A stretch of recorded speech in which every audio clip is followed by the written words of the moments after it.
Bueno, muy amable por ese reconocimiento sobre la demora legislativa. La verdad es que si yo me tardara más de una semana en entregar algo que me pide mi jefe, estaría en problemas laborales. Si trabajara en una empresa y me tardara más de 2 días en entregar lo que me piden, seguramente perdería el trabajo. Y de ahí la responsabilidad que ustedes tienen, porque pueden aceptar en este foro que tiene una demora legislativa en dar las leyes para que se implemente la reforma y pues, todavía están en oficina y es complicado que les exijamos cuentas, y eso tiene que ser asumido como tú lo asumes y ser usado para redoblar esfuerzos y que hagan realidad esas leyes para que tengamos esos derechos. Estamos también parte de lo que estamos haciendo con el derecho al agua es invitar a gente de todas las universidades a opinar sobre este derecho y sobre la ley secundaria que estamos realizando. Tenemos una página, un portal que se llama alianzaporelagua.mx. Estamos ahí invitando a través de una plataforma que se llama Democracy OS a que cualquier persona pueda hacer una modificación de ley respecto al artículo que regularía el cuarto constitucional, la Ley General de Aguas. Y nosotros en Nueva Alianza tenemos el compromiso de presentar esa iniciativa como producto de un trabajo conjunto con la ciudadanía y conjunto con las universidades a nombre de todos. A final de este Muy bien, buen comercial. Estoy seguro que con Tania… No, está bien. Estoy seguro que con Tania habría muchas posibilidades de tender puentes con otras personas que estuvieron en este foro en varios temas de los que has mencionado.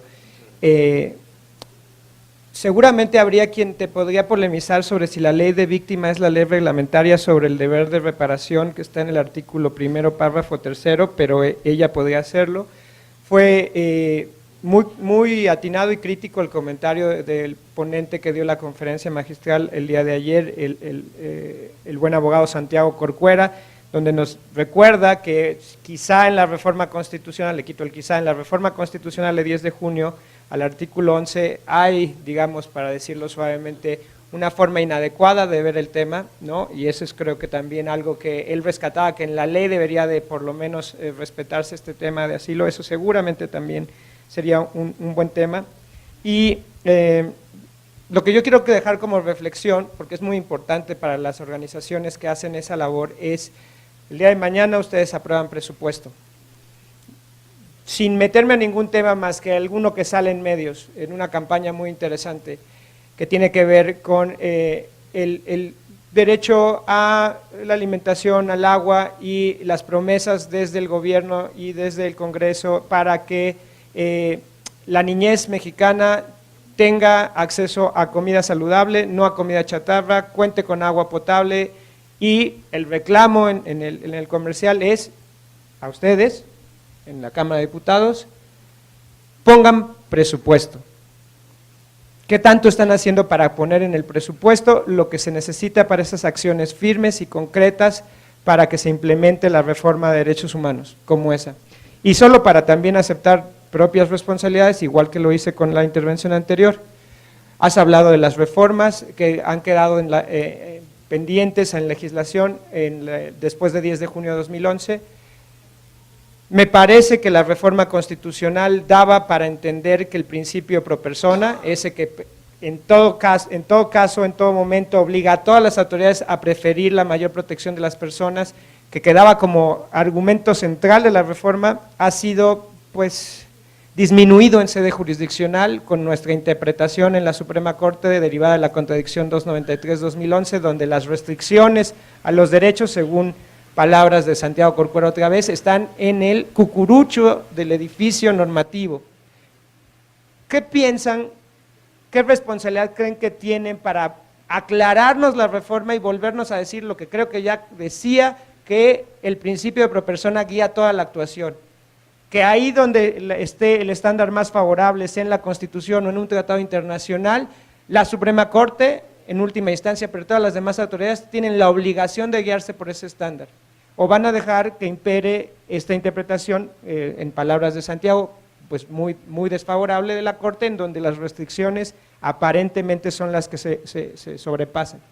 Porque si nos atenemos a esas restricciones, por ejemplo, en materia energética, donde usted tuvo un papel importante, en la Corte se decía ahora en las consultas que el derecho a la propiedad ejidal se había visto restringido por la reforma energética y que en consulta popular no podíamos hacer nada. El tema de las restricciones es bien importante y ahorita que está aparentemente agotada en sede jurisdiccional la discusión, de nuevo en sede legislativa tendrían que tomar cartas en el asunto. Me he excedido, me disculpo y doy paso a la intervención de la senadora Adriana Dávila Fernández. Ella es secretaria de la Comisión de Derechos Humanos del Senado de la República, así es que podemos intuir que le van a preguntar. Adriana Dávila Fernández es originaria del estado de Tlaxcala y de formación es licenciada en Ciencias de la Comunicación por la Universidad del Altiplano, Escuela de Periodismo Modesto González Galindo. Actualmente senadora de la República por su estado del Partido Acción Nacional, es presidenta de la Comisión contra la Trata de Personas de la Cámara de Senadores, asimismo es secretaria de la Comisión de Derechos Humanos y secretaria de la Comisión de Asuntos Migratorios. Fue diputada federal en la legislatura número 60 de 2006 a 2009 y durante su encargo fue secretaria de la Comisión de Comunicaciones, integrante de la Comisión de Derechos Humanos, integrante de la Comisión Especial contra los Feminicidios e integrante de la Comisión de Medio Ambiente y Recursos Naturales.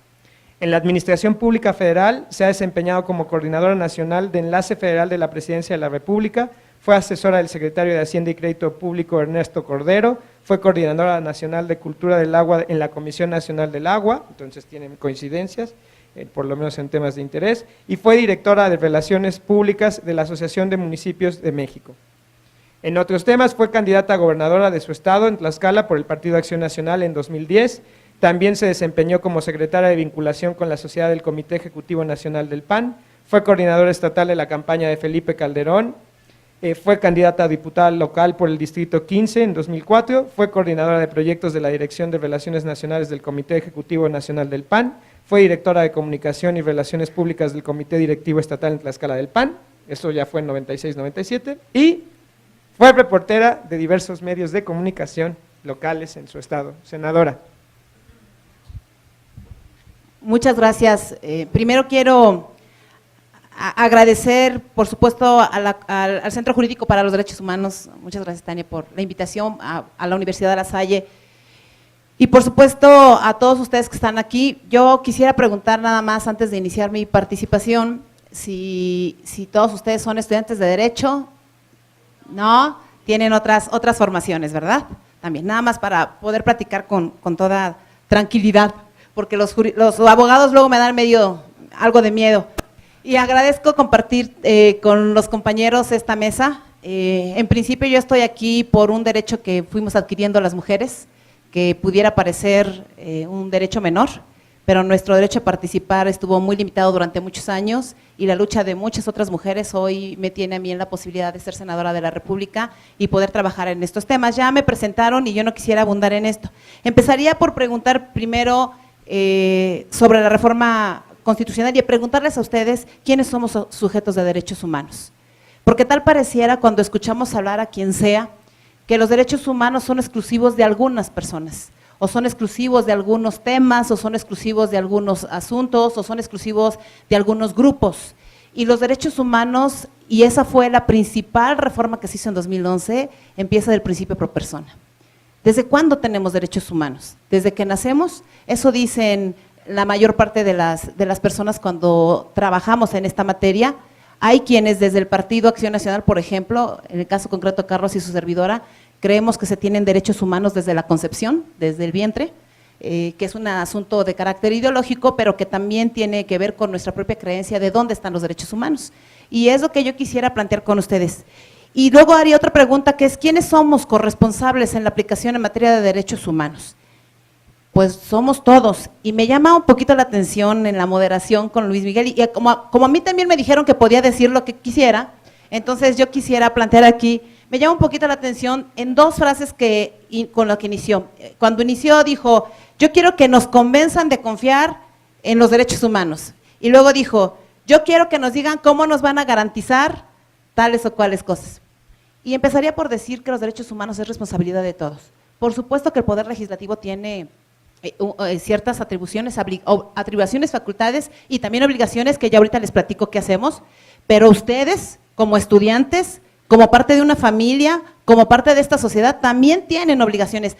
El tener derechos humanos no significa solo plantear asuntos en donde la ley me garantice que voy a ser protegida, sino también implica una palabra que hemos olvidado todos que se llama obligaciones.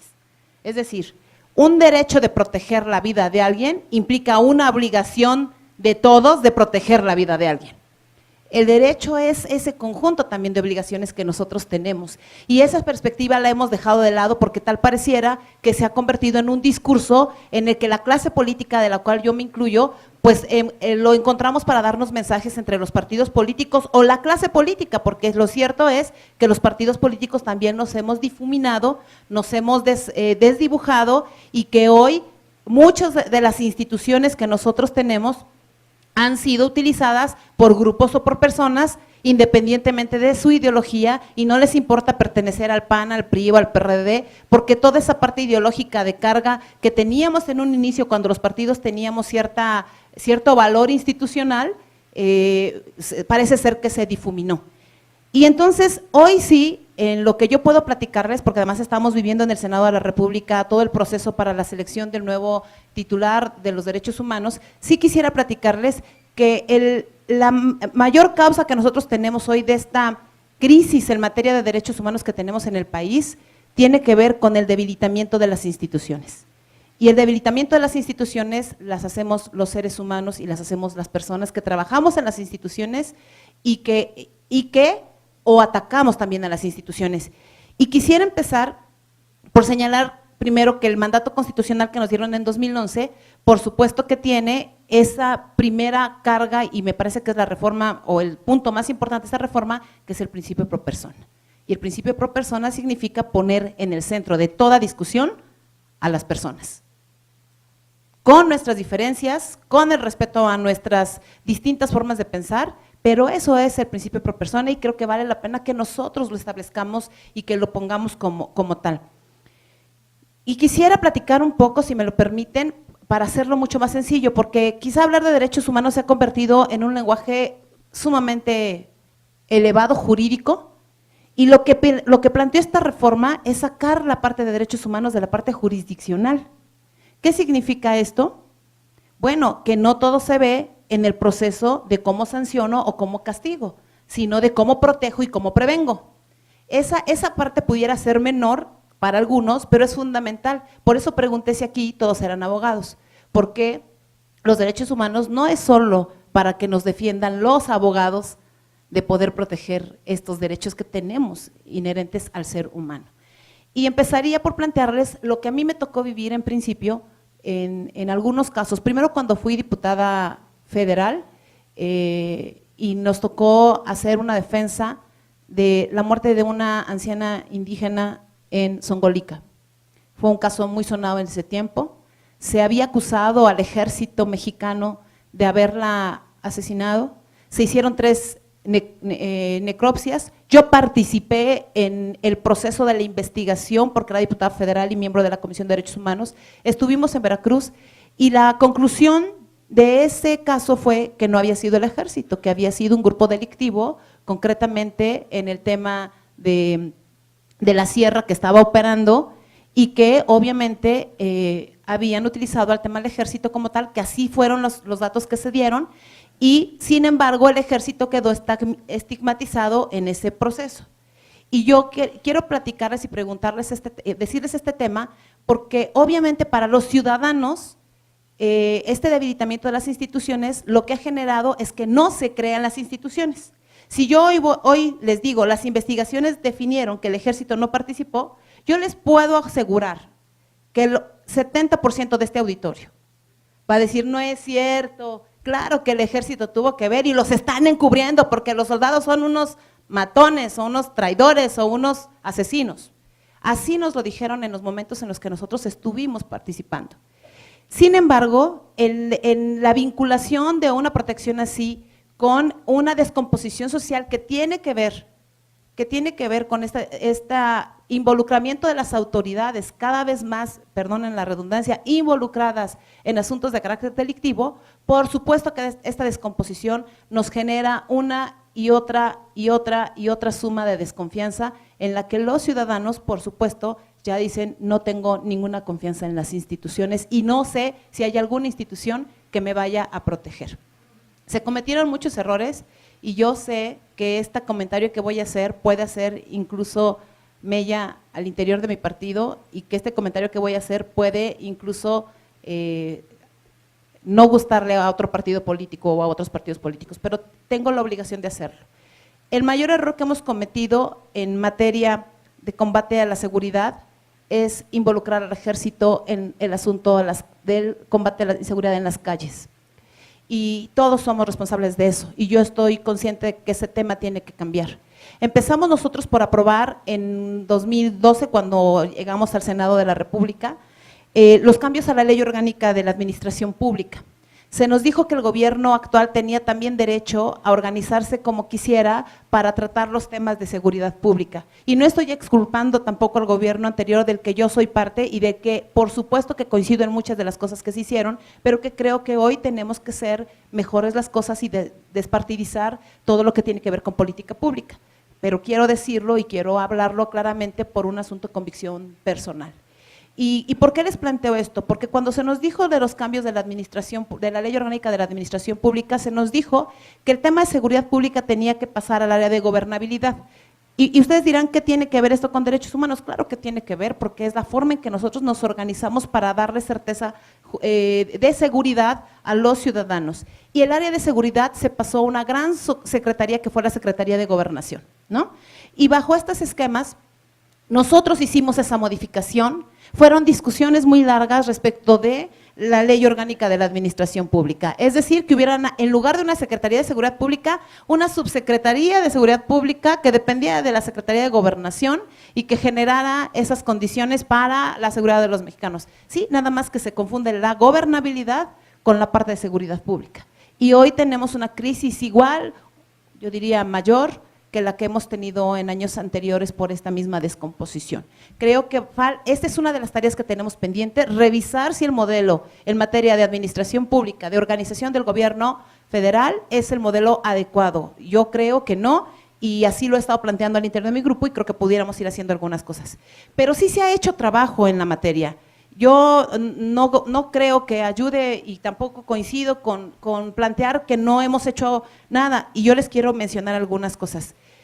Yo soy presidenta de la Comisión contra la Trata de Personas. Durante 16 meses estuvimos revisando el marco jurídico en materia de trata de personas, que tenía severas deficiencias legislativas, entre ellas el tipo penal, que no estaba definido y que lo que hace es que hoy, siendo el segundo delito más que genera mayores ganancias en el mundo, a los delincuentes y también a la delincuencia organizada, porque bueno, es una de las nuevas modalidades que la delincuencia organizada tiene. Este delito, por ejemplo, que es el segundo después del tráfico de personas, les quiero poner una cifra. Estamos hablando de más o menos 230 sentencias en todo el país, y bueno, pues aquí Luis Miguel seguramente podrá asegurar esa cifra, contra más de 50,000 sentencias que se dan en delitos contra la salud, o delincuencia organizada, concretamente en el tráfico de armas o tráfico de drogas. Esta desproporción hablaba de que la ley tenía una gran deficiencia en materia jurídica que teníamos nosotros que resolver, y estuvimos durante 16 meses trabajando en esta Ley General contra la Trata de Personas, que para nosotros fue fundamental y que lo que hacía era separar lo que es el bien jurídico tutelado, lo que es el tipo penal, y también establecer lo que son las modalidades, las figuras de atención a las víctimas de este delito. Hicimos reformas a la Ley General de Víctimas, ya nuestro compañero de Nueva Alianza lo planteó a grandes rasgos, pero yo lo que les puedo decir es que fui una de las principales opositoras a la aprobación de la ley en la primera etapa. Perdón, ya me estoy pasando, 5 minutos tengo, a la primera etapa. ¿Qué les quiero decir? La primera etapa de la modificación de esta ley, nos tocó vivirla. Yo me opuse por un asunto básico, porque la ley general parecía que la Ley General de Víctimas era un asunto de una gran organización civil y no de servidores públicos. Tan es así que tuvimos deficiencias que cuando el presidente Enrique Peña Nieto lo que dice es que se quite la controversia constitucional, que la Corte la libere, que salga la ley, y ahora que se apruebe, a los 3 meses se le hicieron 90% de reformas a esa ley. Es decir, se aprobó una ley por presión política de ciertos grupos y no con eficiencia jurídica, administrativa y de política pública que tenía que estar planteando. Es decir, creo que una de las responsabilidades del Poder Legislativo es evitar ese tipo de presiones y actuar con mucha mayor responsabilidad en términos de lo que se plantea. Hoy, su servidor ha presentado, por lo menos en los últimos 2 meses, 3 o 4 modificaciones, entre ellos el nombramiento del titular de la Comisión Ejecutiva de Atención a Víctimas en la forma en la que se designa. Imagínense ustedes un órgano que establece hoy la Ley General de Víctimas, en donde se eligen entre ellos quién va a presidir el órgano de la Comisión Ejecutiva de Atención a Víctimas. Pues se convierte en un peleadero entre los comisionados que están de responsables de atender a las víctimas y se hace una generalización y se politiza como si fuera el IFAI y tenemos ahí una deficiencia en materia del nombramiento del titular. Yo hice una propuesta para que el nombramiento sea, al igual que la Comisión Nacional de los Derechos Humanos, a través del Senado de la República. Nosotros no podemos permitir que la parte administrativa vicie la parte operativa de una comisión ejecutiva que tiene de atención a víctimas, que tiene como obligaciones hacer política o plantear estrategias de política pública y atender a las víctimas. Por eso desapareció Províctima, que había sido un gran avance en el sexenio pasado en términos de atención a víctimas, sin duda con deficiencias, pero con una posibilidad de avance. Hicimos reformas a la Constitución para darle facultades al Congreso de la Unión de legislar en algunas áreas. En 2012 fue reformas al 73, que fue la facultad que teníamos nosotros de legislar sobre secuestro, sobre trata de personas, y el día de ayer el Grupo Parlamentario del PAN acaba de presentar la iniciativa para hacer reformas al artículo 73 de la Constitución para que tengamos facultades de legislar en desaparición forzada. Las leyes generales obligan a los estados y a los municipios a sobrecogerse sobre ese ordenamiento jurídico. Y yo les puedo decir que nosotros estamos empujando desde ese punto de vista que hoy la desaparición forzada pueda ser facultad exclusiva del Congreso de la Unión para que el tipo penal sea tipo penal único y no tengamos problemas en las entidades federativas respecto de la interpretación. Concretamente delincuencia organizada. Hicimos cambios, o más bien establecimos el Código Penal único, los juicios orales, por supuesto los cambios a la Ley Orgánica de la Administración Pública. Quisiera también decir que efectivamente las consultas populares pues fue parte de lo que se legisló en la reforma electoral que nosotros tuvimos y los derechos electorales, y yo creo que las consultas populares, y aunque no coincido con las resoluciones que dio la Corte, lo que sí puedo decirles es que lo cierto es que no fueron consultas populares, fueron consultas de partidos políticos, electorales. O sea, no, a mí no me vengan a decir que la gente quería que le preguntáramos sobre el salario mínimo, y perdón, sé que no voy a gustar también a mi partido, pero lo tengo que decir, pero también se lo tengo que decir al PRI y al PRD. Nosotros propusimos la disminución de diputados plurinominales en el Congreso de la Unión en la reforma electoral y el PRI se opuso, pero sí lo planteó como propuesta de consulta popular, y el PRD también con una reforma energética que sabía que era su arma de carácter electoral. Entonces me parece que ese tema no puede seguir siendo solo en el proceso de partidizar cualquier asunto, y yo quiero decirles pues que a lo mejor no les gusta lo que digo, pero pues tengo obligación de decirlo también. Y perdón. Y solo quiero concluir que en este momento nosotros estamos hoy trabajando en el tema de derechos humanos, y voy a responder al reclamo que me hacía mi compañero Carlos, a quien yo quiero mucho porque hemos trabajado en muchas cosas juntos, pero que también tenemos diferencias y nos hemos respetado esas diferencias, y por ahí empezaría a decir que se respetan los derechos humanos. Yo puedo no pensar como alguien, pero eso no me da derecho a agredirlo, ni tampoco me da derecho a lastimar a nadie. Y quiero decirles que nosotros hoy empezamos sacando una convocatoria en materia de derechos humanos que estuviera acorde y a la altura de la selección que tenemos que hacer. Y les voy a dar un dato. Hay una laguna en la ley, en la ley de derechos humanos, que habla de 2 términos, uno la ratificación y otro la reelección.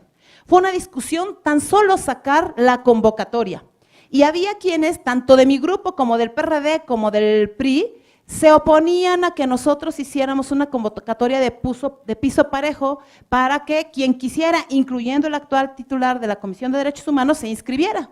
Es más, de la Corte hay candidato. Carlos es el jefe de aquí, es candidato, y a Carlos yo lo conozco, pero el hecho de que sea mi amigo no implementó ningún asunto de carácter personal respecto de mi posición para poder plantear qué era lo que queríamos. Y justamente repetiría la pregunta que hizo el diputado Montelongo, que es, ¿qué tipo de comisión queremos? Pues queremos una que nos garantice lo que la ley dice. Eso es lo que queremos, que nos garantice lo que la ley dice. Miren, cualquier cambio que hagamos, por supuesto que será benéfico, y hay que precisar en la ley si es una reelección, si es una ratificación, y eso está muy bien, pero ya hay mandato constitucional y ya hay mandato en la ley que nos obliga a hacer cosas. ¿Qué nos obliga? Primero, a la Comisión de Derechos Humanos le obliga a actuar en consecuencia sobre actos violadores de derechos humanos y violación de autoridades en materia de derechos humanos. Por tanto, no tenía que haber esperado si había o no un pronunciamiento en Tlatlaya o si había o no una investigación en Guerrero, porque él tenía que haberse presentado en Guerrero. Y tenía que haberse presentado en el Estado de México. Y tiene que presentarse en Tamaulipas. Y hay más de 300 muertes en Coahuila, en condiciones similares a las de Guerrero. A eso nos obliga la ley. La ley no puede ser solo un proceso de letra o de modificaciones. Queremos resolver a través de modificaciones a la ley todas las debilidades del aparato administrativo que no hemos podido ser capaces de dar seguimiento. ¿En qué ha fallado el Poder Legislativo? En dar seguimiento. Nosotros no hemos sido capaces de, sobre lo que ya aprobamos, olvídense si modificamos o no, sobre lo que ya aprobamos, establecer una metodología que nos permita darle seguimiento a que esto se cumpla. Por eso nosotros el día de ayer, y a propuesta de su servidora, establecimos que a partir del nuevo nombramiento del titular de la Comisión de Derechos Humanos que se da el día de mañana en la Cámara de Senadores, estaremos planteando con toda firmeza la creación de un observatorio legislativo que establezca las obligaciones del Poder Ejecutivo Federal, pero también de las entidades federativas y también del Poder Judicial, que poco ha sido revisado, que poco ha sido cuestionado, que poco ha sido establecido y que hoy es obligación de revisar el actuar también del Poder Judicial. Y les quiero poner un ejemplo muy rápido, porque sé que ya me pasé mi tiempo, pero quiero ponerles un ejemplo muy rápido. En 2011 se giraron unas sendas órdenes de aprehensión en Michoacán, para que los alcaldes vinculados en materia de narcotráfico, con el narcotráfico estuvieran en la cárcel. Un juez o varios jueces coludidos negaron las órdenes de aprehensión, aún teniendo elementos suficientes para poder aprenderlos. Incluso se habló de un michoacanazo en ese tiempo. El tiempo dio la razón de que había involucramiento del narcotráfico con estos grupos organizados, con estos grupos alcaldes, y que teníamos que haber hecho un proceso. Se negaron al proceso de la desaparición de poderes en Michoacán y se negaron al proceso de desaparición de poderes en Guerrero.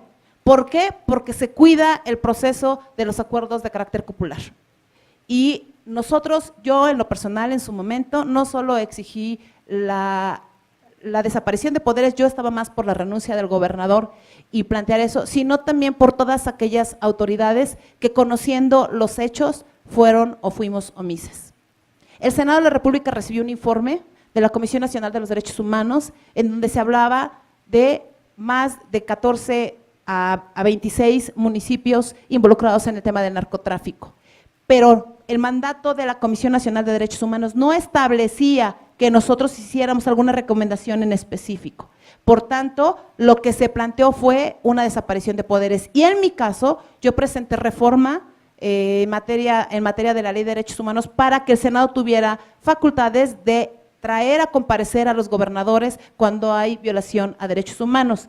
Me dijeron que incluso podía ser sujeto de una controversia de carácter jurídica porque eso le correspondía solo a las entidades locales y concretamente a los congresos estatales. Yo lo que planteaba es que nosotros somos representantes estatales, que tenemos una representación territorial similar y que si hay una facultad en tema de violaciones graves, caso concreto Iguala o Tamaulipas o Veracruz o Iguala, o Coahuila, y que sí tendríamos esas facultades. Hay una serie de ordenamientos que hemos aprobado que yo pongo a su disposición y que si ustedes gustan y quieren también acudir el día que consideren al Senado de la República, están cordialmente invitados para que puedan conocer de cerca el trabajo que nosotros estamos haciendo, porque creo que también se sufre de cierta discriminación en términos de que se considera que todos los que estamos en el Senado o en la Cámara de Diputados no hacemos bien nuestro trabajo. Por supuesto, yo puedo decirles que yo puedo verlos a los ojos, como muchos otros compañeros que han estado trabajando enormemente en algunos de estos temas, y que si no somos perfectos, sí estamos siendo por lo menos lo más responsables posible. Perdón, ya me pasé mucho el tiempo y agradezco a todos ustedes la oportunidad de escucharme. El derecho humano al tiempo. Y yo en mi moderación activa de 15 minutos ya llevo 9, así es que me tomo 4 más para dar paso a las preguntas. Pero es que ha tocado muchos temas interesantes y como es pequeño el mundo, muchos de los temas que usted ha tocado son temas en los que en mi antigua profesión me tocó lidiar. El caso de Zongolica me tocó litigarlo para una organización y es verdad que es un tema de confianza o desconfianza en las instituciones, pero le voy a comentar eso porque la desconfianza se generó porque la organización que quería dar seguimiento al caso no pudo tener acceso a las averiguaciones previas. Y después de años de litigio, hasta la Suprema Corte se llegó para poder forzar tener acceso a las averiguaciones. En algo que podría ser incluso de polémica, pero yo lo veo como una bella anécdota sobre nuestras posturas políticas, la desconfianza que se generó en la elección de la anterior presidencia cuando llegó un compañero de la Libre, que fue Felipe Calderón, fue por no tener acceso a las boletas. Y hoy tiene la responsabilidad en el Congreso de volver a pasar una ley que acote las restricciones al derecho de acceso a la información, que es donde se traduce, entre menos restricciones tenga, entre más pública sea la información, entre más fácil acceso tengamos todas las personas, podrá ser que tengamos menos de confianza en las instituciones, que es lo que yo les pedí que nos devolvieran, la confianza en ustedes. En derechos humanos, por supuesto que confiamos, en ustedes. Ahora, los nombramientos que los tocó y la alta responsabilidad que tienen. Ustedes saben que hoy ya tienen amparos presentados por el procedimiento para seleccionar a quien va a presidir la Comisión Nacional de los Derechos Humanos, o por lo menos así se ha anunciado en los medios de comunicación. La ODI, que es una organización muy fuerte, muy seria de Defensoría de la Infancia, anuncia junto con otras organizaciones que presentarán amparos contra los procedimientos de elección. Ese fue un debate, hace 10 años me tocó también como primer amparo llevar el primer amparo que presenté para organizaciones, presentar un amparo contra la ratificación, porque los compromisos internacionales hablan de reelección, no ratificación. La diferencia es muy clara, colega, solo lo hago así rapidísimo. En una ratificación se privilegia a la persona que está al frente y se viola igualdad de oportunidades para quienes compiten en la elección. Y eso evidentemente hay que mejorarlo, porque entre mejores procedimientos de nombramiento, más participativos, más incluyentes tengamos, pues entonces las cosas serán mucho más fáciles. Y esta idea que es bien importante de la corresponsabilidad. Nadie niega que hay corresponsabilidad de todas las personas que formamos parte de este país para que avancen los derechos humanos. La mejor garantía de los derechos es cuando tengamos una cultura respetuosa de los derechos. Nadie niega que cualquier particular puede ser eventualmente autoridad para efectos del amparo. Cuando hablamos de corresponsabilidad, hay un recordatorio de que tenemos deberes de convivencia que en sociedad debemos de respetar para que los derechos humanos avancen como cultura. Pero ojo, como instituciones, las nuestras son obligaciones y tenemos responsabilidades administrativas, penales y de todo tipo si no cumplimos. Sus deberes como sociedad pues son importantes también, pero hay un diferente grado de exigencia. Finalmente, ya para dar la palabra a las voces que aquí puedan darles algunas preguntas, habría un tema para la mesa entera, solo para su reflexión. ¿Cuáles son los medios que tienen de comunicación directa con el electorado para rendirle cuentas al electorado? Hoy van a tener 3, 4, 5 preguntas, pero de todos los días, ¿qué están haciendo ustedes en lo personal para rendirle cuentas a su electorado, para que cuando si llega el día en que tengamos el derecho a reelegirles o no, no sea ciegas, sino que sea porque todos los días nos están diciendo qué hacen en concreto y cómo podemos exigirles cuentas? para trascender esa disciplina partidista, que ayer también hubo una crítica fuerte a ustedes de que tienen que trascender la disciplina partidista, para que podamos creer en lo individual con ustedes, cómo nos están rindiendo cuentas desde sus oficinas. Dicho eso, yo abro a las preguntas, en teoría hasta 3, normalmente son 5, y